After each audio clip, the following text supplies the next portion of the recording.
Can we make sure the volume's up?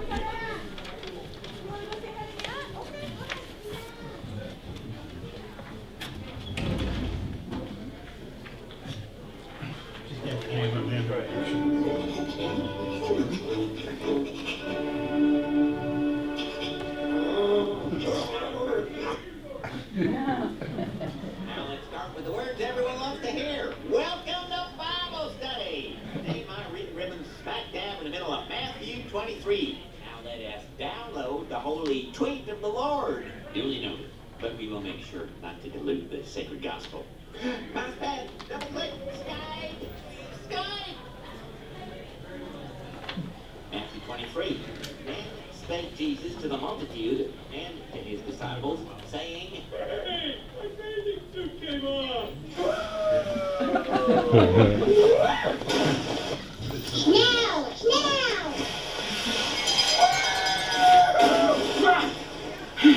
Homer Simpson, you are the most infuriating Netflix DVD burgling barbecue nut putting out. That might seem to be true. Sense a butt coming, Robert. Here comes the butt! But I think you're up to the challenge, Ned. Oh, Reverend, I've been working my Bible to the bone trying to save that man. You know, Ned, God has never given up on anyone. Well, what about Sodom and Gomorrah? He lovingly destroyed them instead of pushing over away. So that's what we're going to talk about in a little bit. How certain people are lovingly destroyed in the Bible. I'll do a quick summary of what we did last week.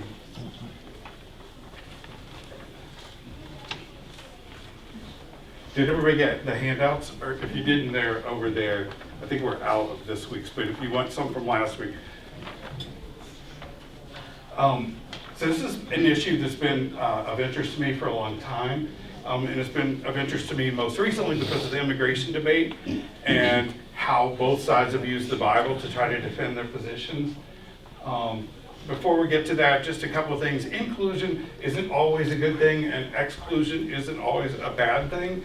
So when I'm talking about inclusion, about what happened in response to the Forgotten Creed that I talked about last week, there was a great deal of confusion, and exclusion isn't always a bad thing, even though today I'm going to focus on things that are difficult, tough, and indeed bad. So everybody has rules for getting in, getting out, any group that there is anywhere. So you have rules for inclusion, exclusion. But I'm going to be talking about how those are used in the Bible. And inclusion has become a more positive word in our society because there's been debates about people who put up walls and prevent people from getting into the groups and to reinforce things like class, gender, or race to the detriment of others. So here's Attorney General Jeff Sessions using Romans 13 to justify the immigration. I think this was on the immigration ban, and then Alexandria Ocasio-Cortez saying that Christ's family were refugees and opposing his position. And I just ran through the responses that people had on both of these, both in response to the first story and the second story. And people were all over the place on what they thought the Bible was. It's relevant, not relevant, authoritative, that it shouldn't be used in this debate, that it's completely misunderstood, and that each of them misunderstood it in a way that didn't agree with those people's political views, and it's God's word. In both last week's class and this week's class, I'm talking about the Bible in a certain way, and it doesn't fit any of those. But I frequently talk about the Bible not as a book, but as a library in which there are debates and conversations going on. Many in our society like to use a particular verse and then bludgeon other people with that verse, and then other people get the new verse and bludgeon them with that. I prefer to think about the Bible, and in fact the Greek word for Bible is books, not book. And frequently, if you pick out one verse, there's going to be another verse that does disagree with it, because they're in conversation, people are dealing with the same issues. And one that I like to mention frequently has to do with the issue of if you follow the law or do what is good and what God tells you to do, will you be rewarded on earth or not? And in in Deuteronomy, the answer is yes, and 3 or 4 generations of your kids will be. And then Ezekiel says, you will be, but it's crazy to think your kids would be. Their kids will be responsible for their own actions. And then you get to Job, and Job's like, who knows what's going on? And in Daniel, the idea of a resurrection emerges for the first time. So you don't want to pull out any one of those things without thinking about the other things in context. And I say that the Bible is the record of 2 oppressed communities, ancient Israel and early Christianity. These were oppressed communities, and what they wrote mainly happened in response to 2 tragic events. And the Old Testament, or Hebrew Bible, is written in response to the Babylonian exile, in which everybody in Israel, actually the last 2 tribes, were taken and exiled to Babylon in 586 BC. And almost everything that we see in the Bible is written in response to that crisis. And in the New Testament, much of what's in the New Testament is written in response to the Jewish revolt in the year 70, in which more than 1 million Jews are taken captive and destroyed. In fact, some people think Jesus was one of the few people crucified. In the year 70, the Romans captured so many Jews and put them up on crosses in the Jerusalem area that they ran out of wood. And so they were pulling people down off crosses, putting more people up. So that's just, the whole countryside looked like that in the year 70, and Christians were trying to figure out, where do we fit into all of this stuff? So I talked about radical inclusion, and I focused particularly on a thing called the Forgotten Creed. This is based primarily on a scholar named Stephen Patterson, who just wrote a book on a text that's within the letter of Galatians. One thing last week I screwed up.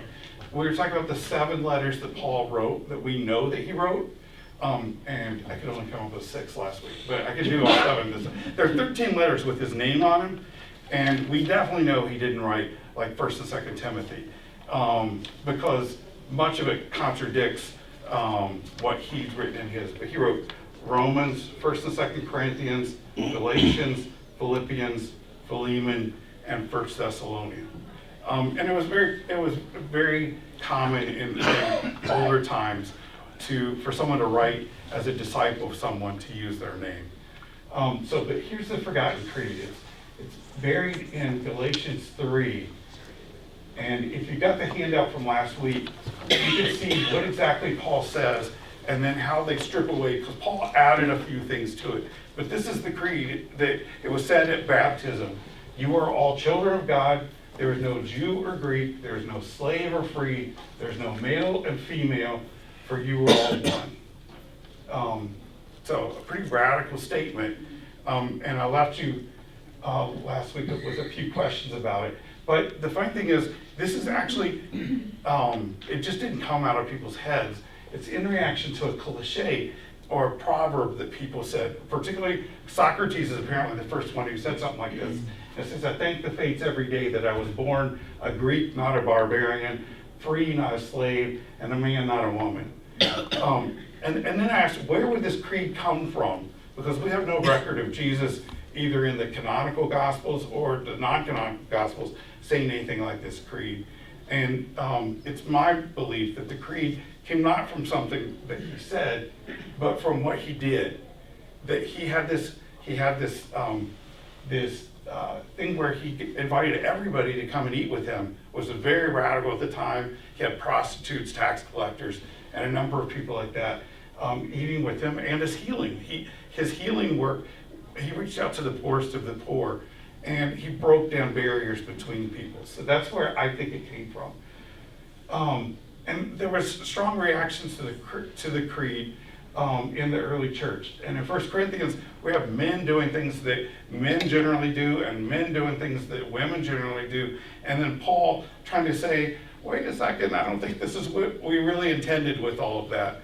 And then you have in Romans 16, which is a really radical thing, Paul is his mentor, as a woman. And then in Romans 16:8, he refers to a woman who is a leading apostle at the time, something we don't hear very much about these days. And then finally, in Philemon, the whole letter is about a slave who became a Christian and then runs away, goes to Paul, and then Paul's stuck with this runaway slave, and he's trying to figure out what to do with him. Does he give him back to the guy? Does he not? He sort of, it's not incredibly clear, but he's telling, the slave's name's Onesimus, and he writes to Philemon, says, if I return him to you, will you treat him as something more than a slave? Which nobody really knows what that means. And then finally, and again, if anyone didn't have the handout for this week, sit next to someone who does, okay? I'm sorry I didn't print it. Because what happened, I ran to work. I work at the Journal Sentinel across from the Bradley Center, and I ran down there this morning and thought, oh, this will be easy to copy. Why not? So I was like, this will be easy. What is going on? If you need a police or firefighter this morning, they're all within 5 blocks. I had to walk 5 blocks, and then when I'm leaving, the cop stops me and tells me I can't leave the building. And I'm like, I got this class, and he didn't care. But they finally let me out. And so for those who don't know, they're blowing up parts of the Bradley Center this morning. It was supposed to be at 8, and I got there at 8:15. They're like, no, it'll be at 9. So there's reactions to the creed that's all over the place, but then there's also a backlash to the creed. And the creed's not just mentioned in Galatians. Paul makes reference to the creed in 1 Corinthians, except for he omits the woman and man part of it. He uses the slave free, and he uses the Greek and the Jew, but he doesn't mention the women. But then there's the backlash. The issue of slaves. 1 Timothy, as I told you, a student of Paul's, but not Paul, probably written 20 to 30 years after his death, says slaves need to do what their masters tell them. And the author of Ephesians says the same thing. And then with women, that women are supposed to be submissive, shut up in church, and that you'll be saved with your childbearing. Which, again, you can tell these things aren't written by Paul, because in 1 Corinthians, he lays out rules for when and how women are to prophesy and talk in church. And then here, they're not allowed to teach or assume any authority. And again, it's easy. When I told you with these things, it's easy to find a verse and pull it out. But much of what we should learn from the Bible is from the story of the Bible. This is part of a conversation that was going on. Obviously, this creed and what did Jesus' coming, death, and resurrection mean for the roles of women and men. And this is one answer, but it's not the answer. So back to Stephen Patterson's summary of what it was. And I told you guys, some people have responded favorably to this, but some people have not. In particular, the Jewish scholar Daniel Boyarin, who read this and thought, this is not a good creed for Jews, because it sort of wipes us out. This is something that would be good for Gentiles maybe, but not for Jews. And understandably, the issue with Paul writing to the Jews, the debate is whether the Gentiles have to be circumcised to become members of the Christian or Jewish Christian community. So obviously people had a big stake in whether this should happen or not. So the question is, if we're all one, what does that mean for our differences? And today we're all very much aware of what our differences are, and we value those differences. Multiculturalism has taught us a lot about those values. So that's why I asked you guys, and we got 3 responses. We had some people who said, the creed is meant only to explain how we are viewed in God's eyes. Others said that the creed applied to how we should think and deal with each other within the church. And then some people thought that the creed should apply there was a larger social statement for the whole community. Does anybody have any thoughts or ideas as to which one do you think it belongs to? Go ahead, what's your idea? Yeah, I lean toward the third one, the wider piece. That a lot of what Paul is saying throughout his writing is both present, but also the fancy church word is cosmic. So universal, beyond the temporal, spatial world that we know. So I lean towards a little bit of go figure as a Lutheran, both and, just because I think that lots of that section of Paul and other parts of Paul's writings are both here, but also in that wider sphere of all creation and even the cosmos. Yeah, and Paul doesn't answer it very clearly in his letters. But one thing he does answer is he does say, even though we're all one, that doesn't mean we're all the same. Yeah. Because in 1 Corinthians, he says that we're the body of Christ and we all have different functions and rules. So we are different, but we're still one. So just something to think about there. That's kind of what I was going to say. Some are good at I knew outside. you were, so I beat you to it. So that's radical inclusion, and this week I'm talking about radical exclusion. And so what would I mean by radical exclusion? Well, I'm going to talk about on the handout that you have, Numbers 15, if you wouldn't mind picking that up. We're not going to deal too much with this. I don't know, who here knows the story of Phineas? Anybody? It's not something we read very much. The Israelites have started worshiping Baal and mingling, that's a good Old Testament term, for hooking up with the Moabites. And God's very angry about this. And so one guy named Phineas decides to take matters into his own hands. And that's the bold part that you see. Phineas, son of Eleazar, the son of Aaron the priest, got up from the assembly, took a spear in his hand, followed the Israelite into his tent. There's a particular Israelite who's with a Moabite, and then they go into their tent.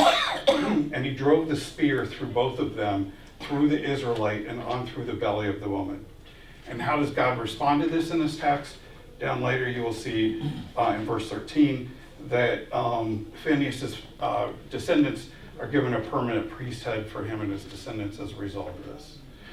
You guys don't know about this very much, but there's one group of Americans who are very, very familiar with this. White nationalists. There's a group called the Phineas Priesthood. A guy in 1994 wrote a book on how we should be following Phineas and what he's doing and purging non-whites from our society. And there's one particular person was a huge fan of this sort of thinking, named Timothy McVeigh. The thing is, while you might not know many of the passages that we're dealing with today, other people do. And you're not knowing about it can occasionally become a problem. It's something that if we decide just to turn a blind eye toward all this stuff, we don't realize that there are other people who are very much aware of these things. So that's one example, but I'm going to focus on another one. And all these passages, I could give you 20 of these that use this term. You got to do the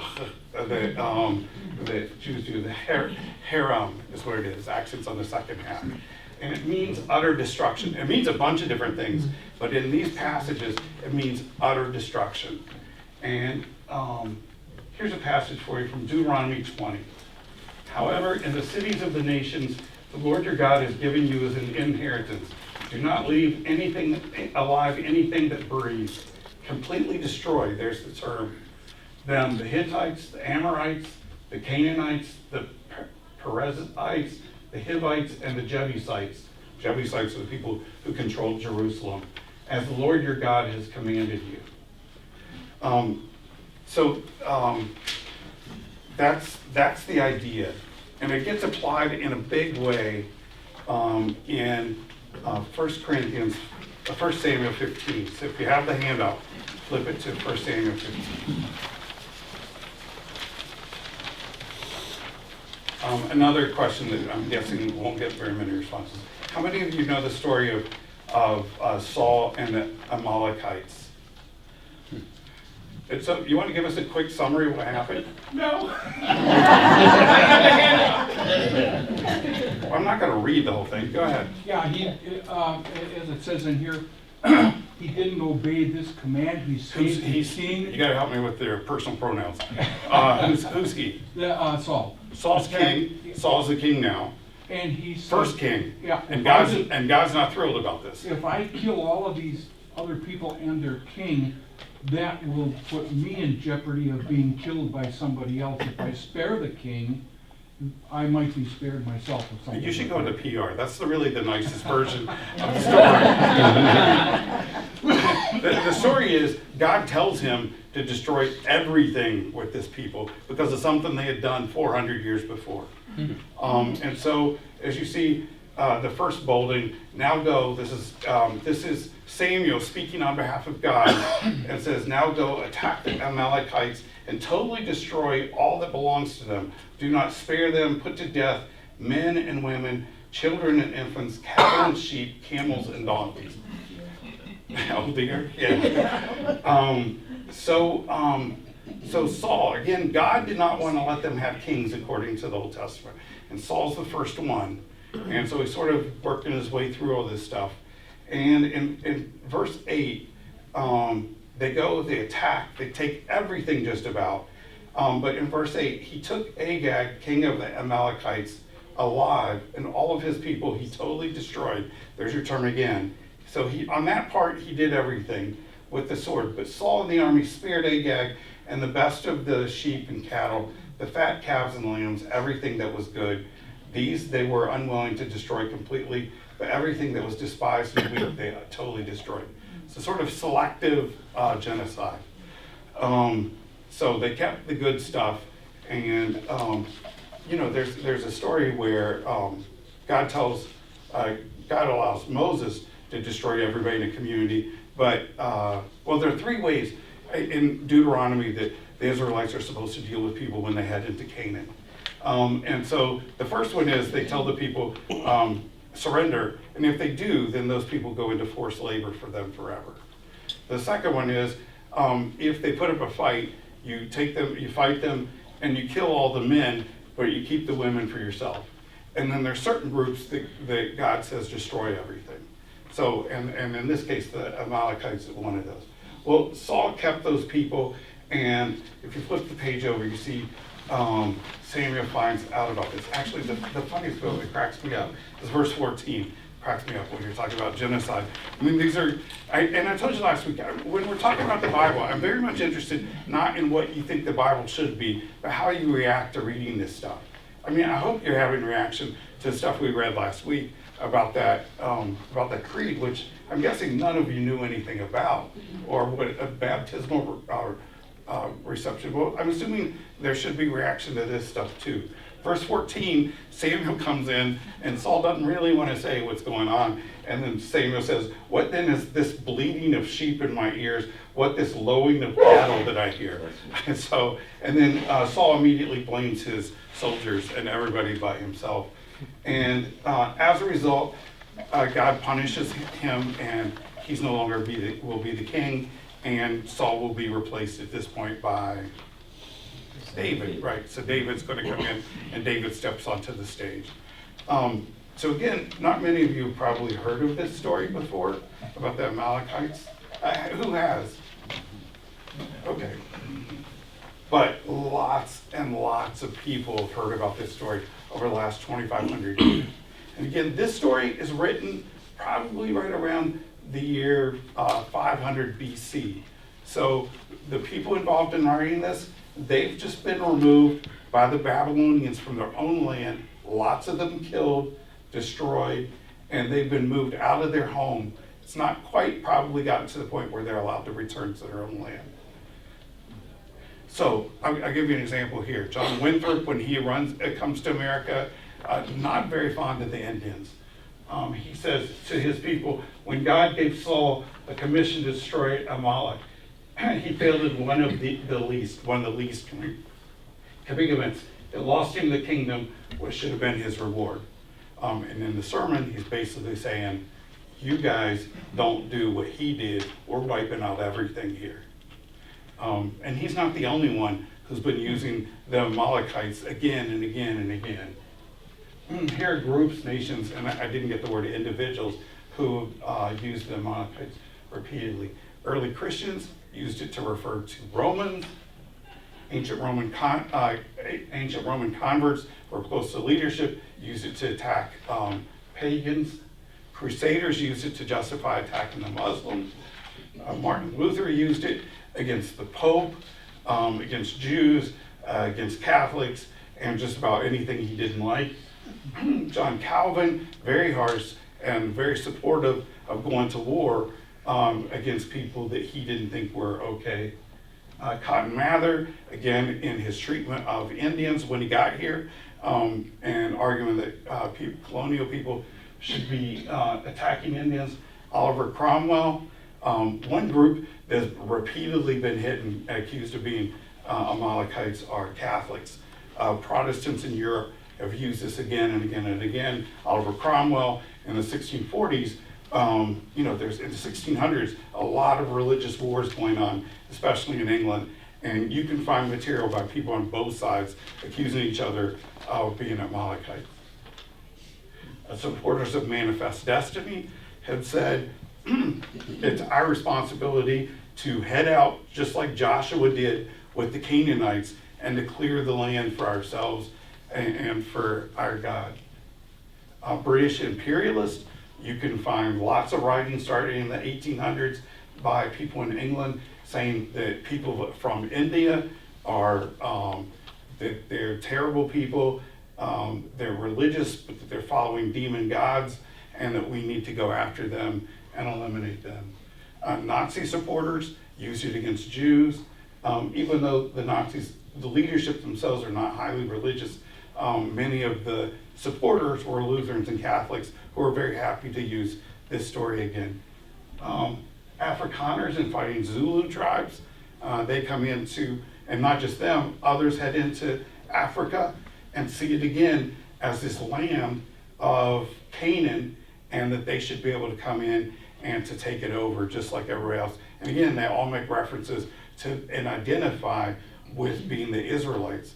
The interesting thing is when we think about the Passover, we think about it frequently from the perspective of the Jews, and rarely do we think about it from the other side.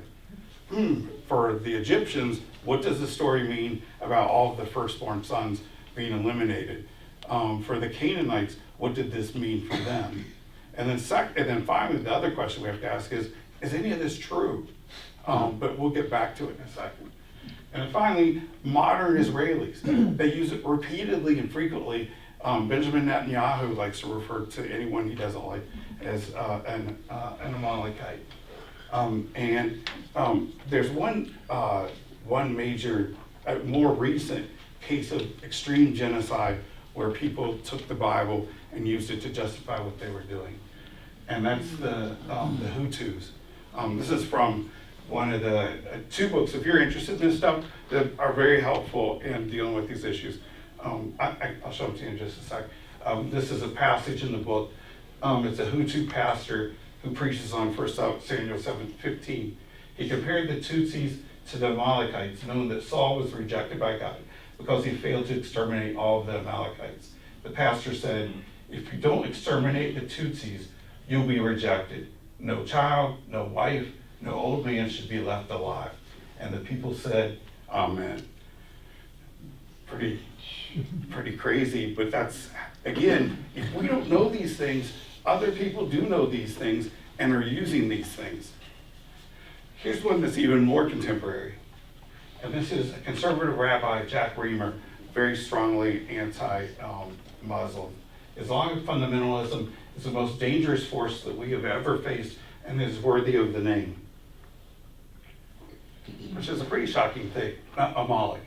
We must recognize who Amalek is in our generation, and we must prepare to fight it in every way we can, and may God help us in this task. The amazing thing is, most of us, I don't think there are any Jewish people in the group today, can probably think of a bigger threat to the Jews in the past, and it wasn't Islamic fundamentalism. I know there's a great deal of stuff, but I got my daughter, who was studied in Jerusalem last year. I got her a subscription to one of the English newspapers there, and I asked her to tell me anytime there was a reference to Amalek or the Amalekites. And it was funny just how this wasn't a weekly thing, but about every 2 weeks there was a reference to someone calling someone else or writing verses like 1 Samuel 15 on bombs that might be used against other people. And you think, okay, that's horrible. Well, Americans, soldiers fighting in Iraq got into trouble for writing verses from the New Testament on the bombs that they were dropping there. And in fact, the verses seem like incredibly unrelated. One of the verses is from John, and it's about how Jesus is the light of the world. Sounds safe and nice enough, but they were using it to think about lighting up the world as they dropped these bombs. So this is a question, and I probably need you guys to talk a little bit more because I'm still working through this stuff myself. So what do we do with this stuff? People are using these things, and one thing that I think is valuable is when there's a debate about Islamic fundamentalism, we have to actually acknowledge that our Bible contains a lot of stuff that doesn't read very differently from things in the Quran. There are things in the Quran very harsh, and people have come up with arguments as to why ours is different from theirs, and we can talk about that in a second. But it's sort of like the one who throws the first stone. You should be aware of what's going on in your house. So again, most of you guys have not heard much of this, right? Correct. So what do? There are options, okay? Some of these are options that I haven't taken, but they're out there. One option is to do what A.A. Milne did, and that is he left the faith. The Old Testament is responsible for more atheism, agnosticism, disbelief, call it what you will, than any book ever written. Apparently he never got to the New Testament and the book of Revelation, because there's a lot of violence going on there as well. And there are lots of passages where, and Pastor Ian was talking about this somewhat this morning, where people are condemned to hell in the Gospels. The story of the sheep and the goats. The sheep, that's awesome, and we all like to identify ourselves with the sheep. Very few of us say, darn, we're a goat, or this is where we're heading. I don't know anybody who doesn't see himself or herself as a sheep. But there are other solutions for dealing with this, some better than others. One is to put your head in the sand and just ignore the whole thing. And we're going to do something now that I think I told some of you before we got here. A couple of weeks ago, I got a thing on Facebook from somebody I'd never met, and they said, I'm just checking, are you the same person who was sitting in the back row of the church texting throughout the sermon last week? And I said, yes, that's me, but that's not what I was doing, and I'll show you what I was doing. The reading, and I said a couple of weeks, is actually, I think in November. The reading, if you guys could open up Numbers 11. Do you guys know what the lectionary is? Okay, the lectionary spells out what you're going to read over a 3-year cycle. If you're Catholic, the Methodists use it, Lutherans use it, Episcopalians use it, Catholics use it, except for Catholics have a more extensive one because they have readings for every day, for every service. But this is one of our readings, was Numbers 11. And the first part of the reading was 4 through 6, which is a bunch of Israelites complaining that they're really sick of the manna, okay? Can't you diversify a little bit? We're out here in the wilderness, manna for breakfast, manna burgers for lunch, manna pie for dinner, okay? Can we get something besides this? Okay, and so the lectionary then deletes verses 7 through 9, and that's okay. It's telling us how delicious the manna is. It tastes like coriander and all these wonderful, you can cook it, do all these other things. Okay, so a little bit of PR tossed in the story. And then we go from verse 10 to verse 15. So a little more detail on this stuff. And then it drops verses 16 and 17 and picks up again in verse 24. And what's not in our reading, what was not in our reading, was the bold part. Now the Lord will give you meat, and you will eat it.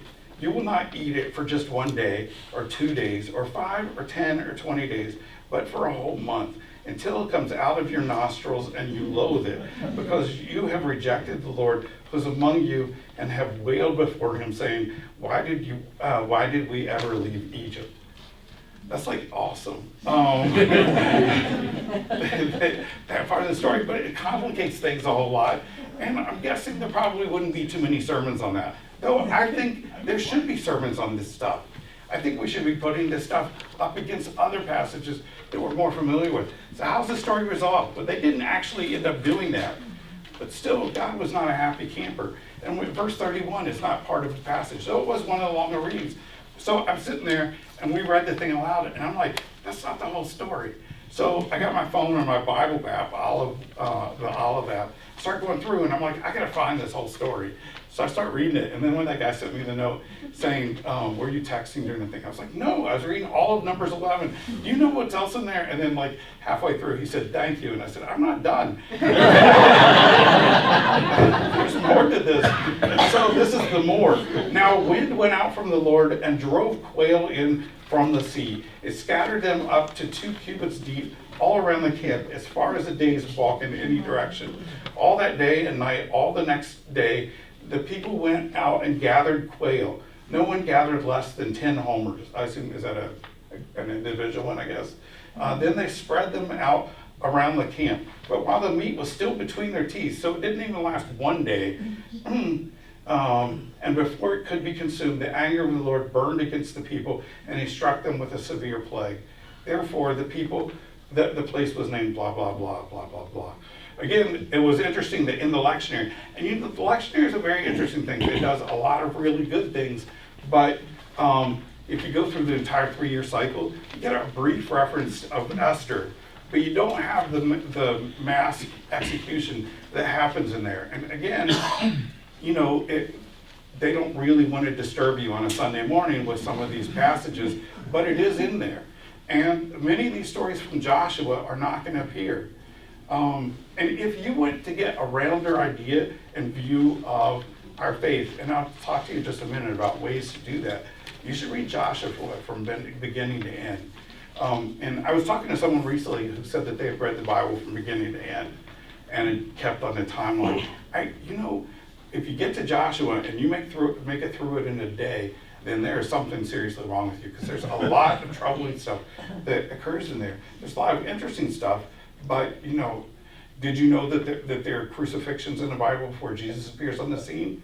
Well, that's because Joshua takes 5 kings and puts them up on trees after he's captured them and lets them stay up there overnight. Actually, what he's done is he put them in a cave, put a stone up against it, and then after they were dead, pulled them out and then put them up on the trees, which actually sort of sounds like something else we know, but it's the inverse of that story. So another thing you could do, and it's a great tattoo, you can just cover up your eyes, ears, and everything and say you don't want to know this stuff without realizing this is important to the debate about Islam, it's important to the debate about white nationalism, this is important to a number of debates. Here's some strategies that people have taken in the past. Ignore. Rewrite. If you're Thomas Jefferson, what do you do with the Bible? Edit it. And how do you edit it? So humans cut out everything except what Jesus said. Did he do that? He kept a few acts and things that he did, but he also took out a lot of things. Plus, he took out a lot of things that Jesus said as well, because there are things that Jesus says that sort of, what are you doing? And I have a friend at work who's reading the Gospel of Mark for the first time, and he's baffled by the parables, because Jesus says in there that he sometimes gives parables so that people don't understand what he's saying, and he's stuck on that. Why would Jesus say that? Why would the Son of God intentionally confuse people? And I said, instead of imposing your theological categories, read the story and figure out what sort of Jesus emerges from the text, instead of coming with all of these ideas to it. But rewrite, and people do that. Go ahead. I just want to get back to an understanding of the Old Testament. We're talking about most of this stuff is brought up from the priestly castes, around the 500 BC when they were, Yeah, it's the world that Jesus lived in. okay. It's the world that Jesus thinks in. It's the world that's all around him. It's the text that that when when Jesus has a debate with the Sadducees, the priests, or the Pharisees, it's a debate about these texts. Jesus' favorite text, he loves Deuteronomy, he loves Isaiah, and he loves the Psalms. And so the thing is, if you want to understand who Jesus is, you can't, and I think I showed you last year a sermon by a guy who's one of the most popular preachers in the country, said that the Old Testament's irrelevant to what we're doing.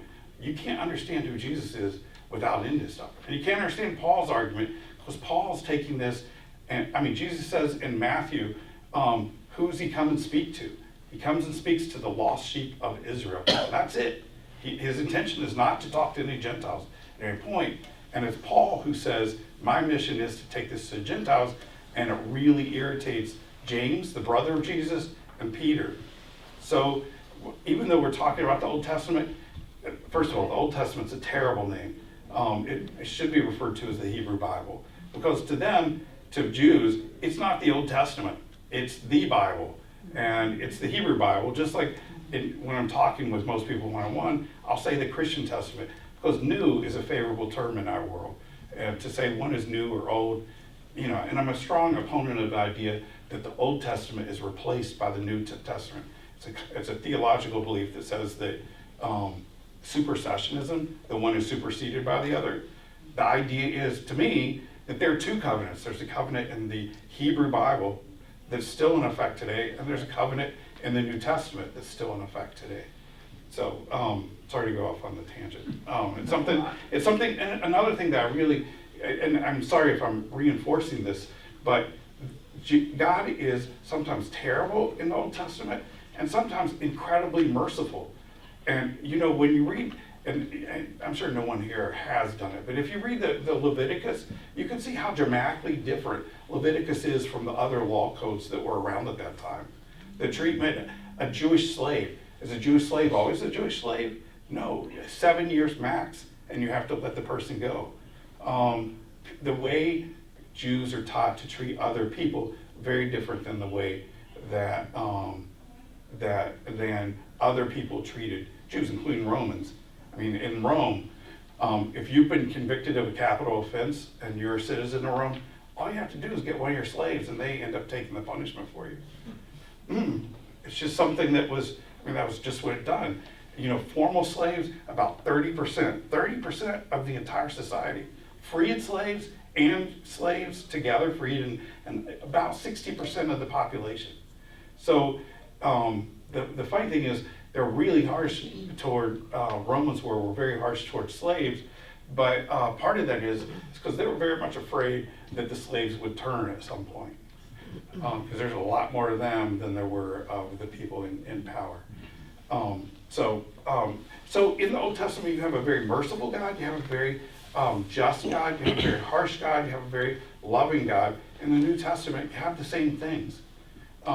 And there's one scholar, John Dominic Crossan, who says, what we need to learn in the Bible is that there's two tracks of justice that go through the Old Testament and the New Testament. And one is retributive justice. We're going to get the people who got us. And the other one is distributive justice, that God, Jesus, and everyone wants to take what's here and to move it away from those who have power and to move it to those who don't. That we're trying to make societies more equal. And that those are the two types of justice that we're dealing with, both in the Old and the New Testament. So, but now I'm way off on a tangent. So, but the defend part, defending these passages, and I grew up being taught to defend these passages and to say that God could do whatever he wanted to on his own. Very much like, what's the pastor in The Simpsons?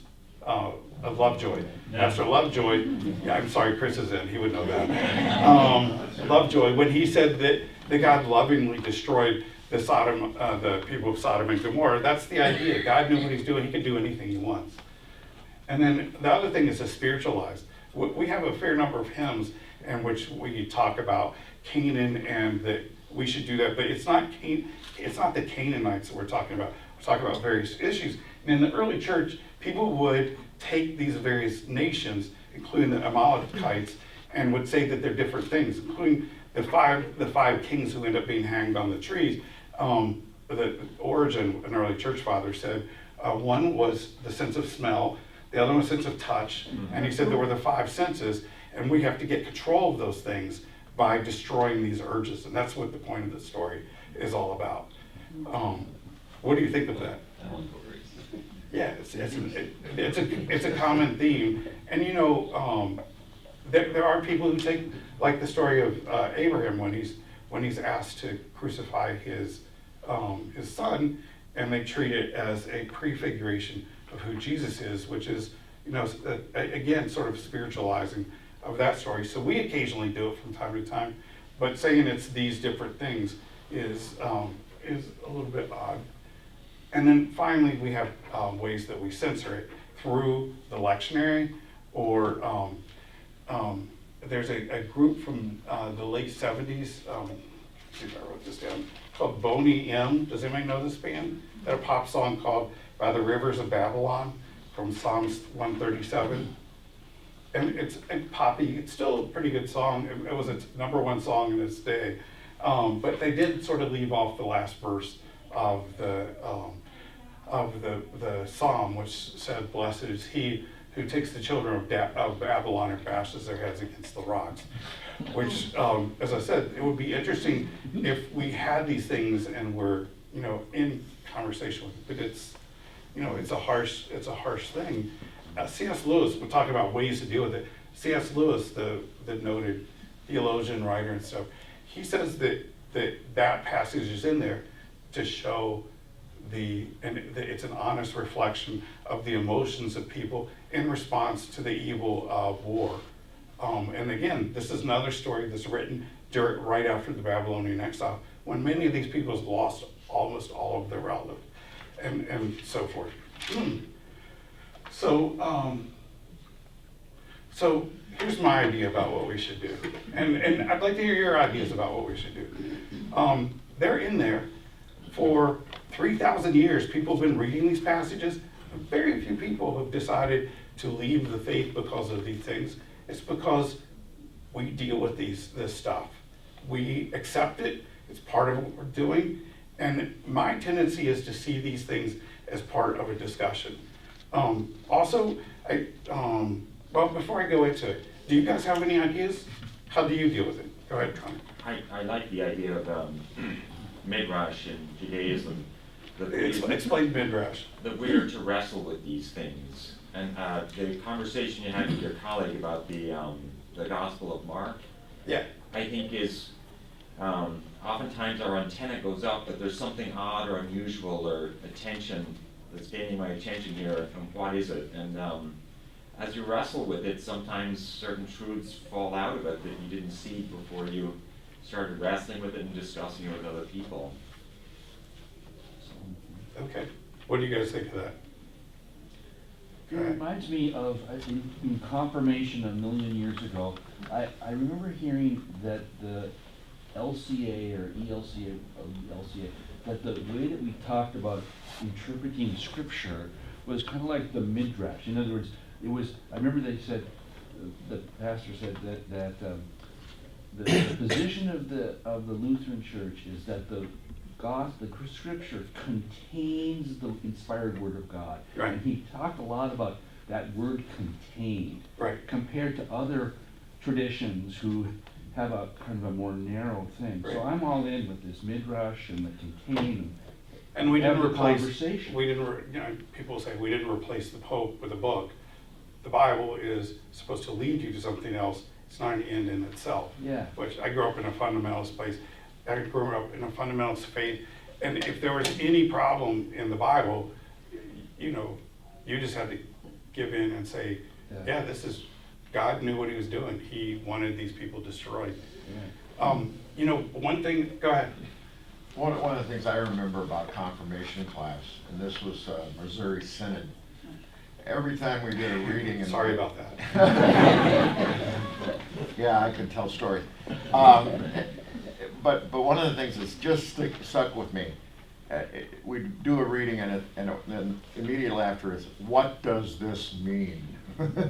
So it gave us. And being, how old were you at the time? Oh, we're talking 13, That's 14. why, one thing that I repeatedly say is it's unfortunate most of our theological training stops before we're out of high school, that we're not continuing, because we're all theologians, most of us really bad theologians, but we're all theologians. And at that time, you probably don't have all the things you need to know to put these things together. So I'll tell you one way I deal with the Amalekites. At this time in the 5th, 6th, and 7th century, the Israelites are coming to terms what monotheism is. They're the first people. The Egyptians had a brief stay where they had one pharaoh who was a monotheist, Akhenaten, right? And then the Jews, and we have a sense, and I told you this last week, like in Deuteronomy 38, where there's older hymns that show that it was not a polytheistic, but a henotheistic faith, meaning they believed there were many gods and that theirs was the best. And you even get that in the 10 Commandments, that there shouldn't be any gods before our God. That there are other gods, but ours is the best. But they start this transition to monotheism. And that's a really radical idea. And first they start applying this to their understanding of how they deal with other people. And God is completely holy, He doesn't allow sin, and they're coming into Canaan where there are all these polytheists. And how is God going to react to that? He's going to be appalled by that sort of stuff. So, but after you've done that for a little while, you start realizing, okay, we don't really stand up to those standards either. And so with the prophets who are writing around this time, you have prophets who are saying, we're not doing so well, and we end up going into captivity because we're not holding up to the standards that God had for us. So you start off with this harsh judgment of other people, and then it turns around and it's a harsh judgment on them. But then other people later, when we're asked to give our favorite verses, like half the kids give the one about the one from Micah 6:8. Does anybody here know it off the top of your head? Walk the Humbly Lord with God, walk humbly with God. Give me the whole thing. And what does the Lord require of you to love mercy, practice justice, and walk humbly with your God? You're in this process. Still, it's part of the story that's actually what God wants. The law is not an end in itself. He's going to use the law to get to that point. So you have more of this conversation. And then you have in Matthew, even though in Matthew, Jesus said he's only going to deal with Jews, he does have one female non-Jew come up to him, Syrophoenician woman. Do you remember this story? And what happens? Syrophoenician woman is what? She is a former Canaanite. She grew up in the area. She's a Gentile. And she has a kid and she wants him healed. And as a result of this, Jesus basically says, no, I'm here for the lost sheep of Israel, and the bread is intended for them, not for you. And then she turns the story and says, Even the crumbs fall off the table for the dogs. so Jesus then says, okay, you got me, that was really good. And he does it, and what you have is an extension of this story. It's the same story, but Jesus takes what's important to him, the message and the healing that I told you about last week that means so much to him, that he's healing everybody, and he applies it to a Canaanite, which is a radical thing, because you can look at how God wanted us to treat the Canaanites. And then Matthew ends by Jesus saying the Great Commission. We're going to move from dealing just with the Jews, and now we're going to spread the message to everyone. And the rest of the New Testament is a debate back and forth between the fact that the Jewish people are the chosen people of God, yet God is a monotheist, and his rules apply to everybody. And that's the tension that we have both in the Old Testament and in the New Testament. So what do you think? You like it? You don't like it? But you have to know the Bible to do this stuff, okay? And you have to listen you have to listen on Sunday mornings to the passages being read, and then you have to go home and read the parts of the passages that weren't included.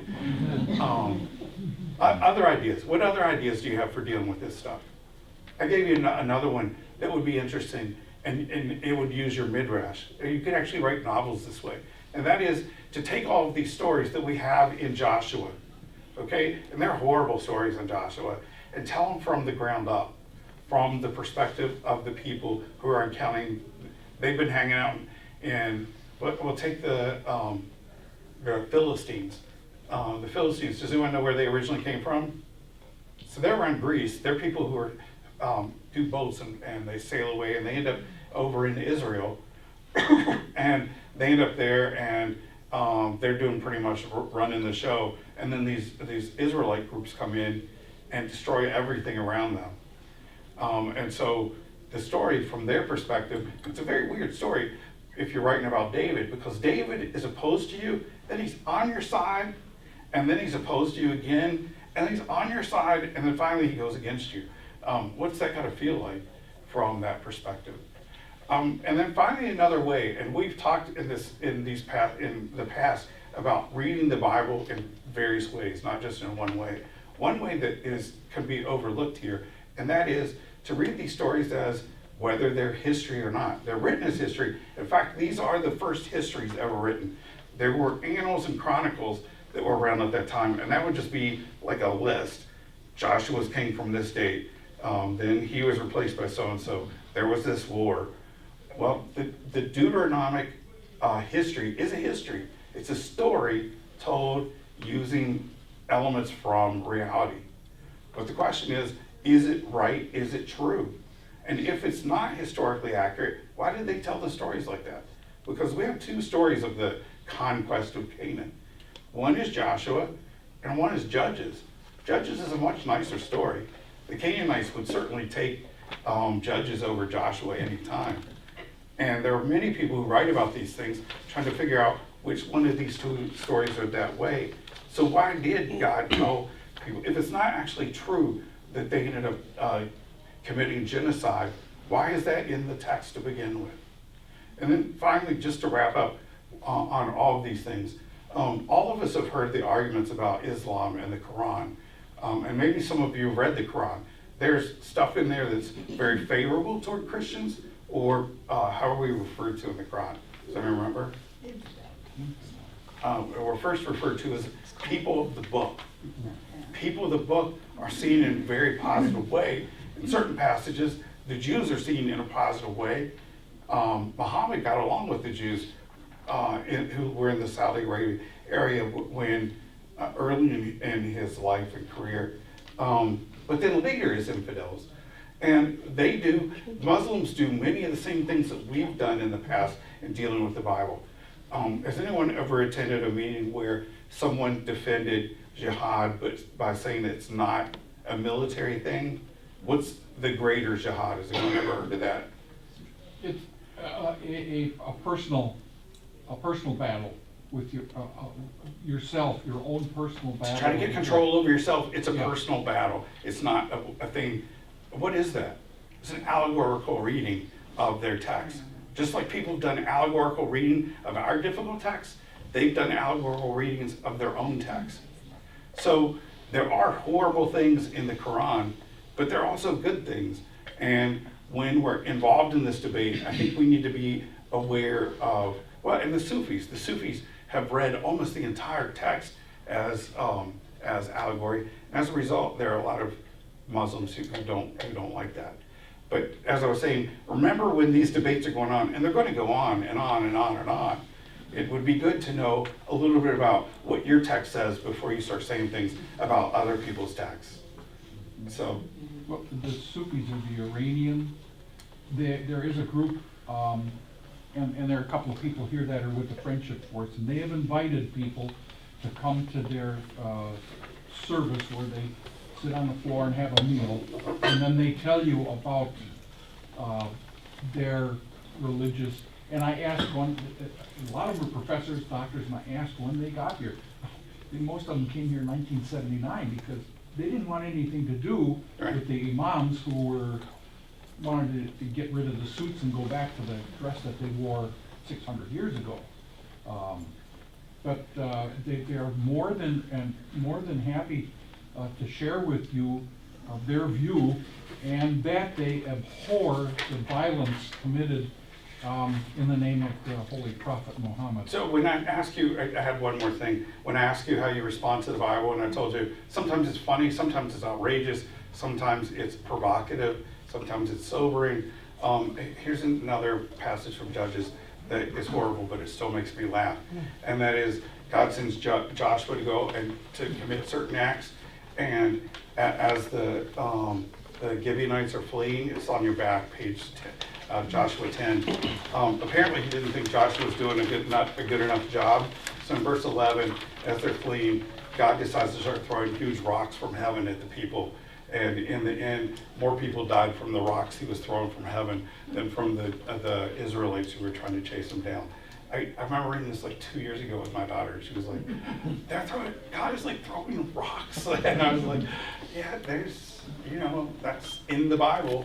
And when I teach people about the Bible, my very first thing is read it, because you don't know what's in there. And you don't. So, go ahead. We'll take 2 questions. And I'll hang around if you have more.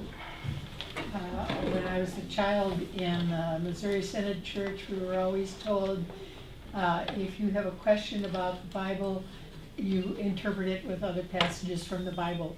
And that's totally confusing to me. I don't see how that helps at all. But if there are other verses dealing with the same topic, it doesn't give you, it depends on what you're looking for. If you're wanting to know how people in ancient times or in the past times dealt with their relationship with God and dealt with some of these issues, it can be helpful to know that the answer might not be simple, that people had different ideas over time, and there was an evolving ideas about stuff. Like the idea of mercy. The idea of mercy develops over time in the Bible. And just to pick one verse, I frequently, when someone sends me this, well, what do you make of this verse? And I'm like, okay, that's probably like 1/10 of the story. Tell me the rest of the story. Any other questions? I said one more. Oh, come on, guys. I throw a ton of stuff at you. I'll just throw something out. When you talked about the groups that listed the Amalekites, I think one of the reversal ones was in the medieval popes who destroyed up to 600,000 people, the Cathars and the Huguenots. Right. Those people believed that the popes were the Amalekites because they didn't accept them as the God's authority on earth. They only accepted Jesus as the authority over their lives. So I think the lesson is, anytime there are Christians either fighting or being fought against, someone is accusing somebody else of being an Amalekite. So, okay, I'll hang around. There's still handouts from last week about the radical inclusiveness of God and the inclusiveness for people of any ethnicity, any class, or any gender. So that's over there if you want to grab that as well. So thanks for coming.